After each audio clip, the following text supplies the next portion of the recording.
So, andito na kami sa Araneta Coliseum.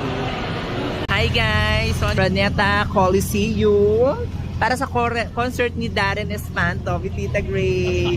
Ayan, nasa likod namin yung band ni Miss Ann Curtis. Yes. Ang nag-iisang Diyosa.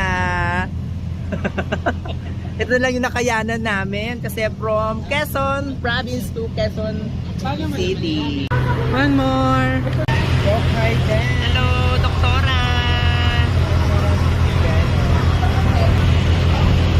Yan, Doktora Vicky Bello.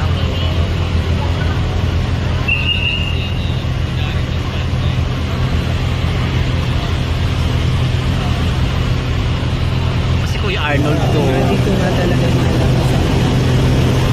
Showbiz.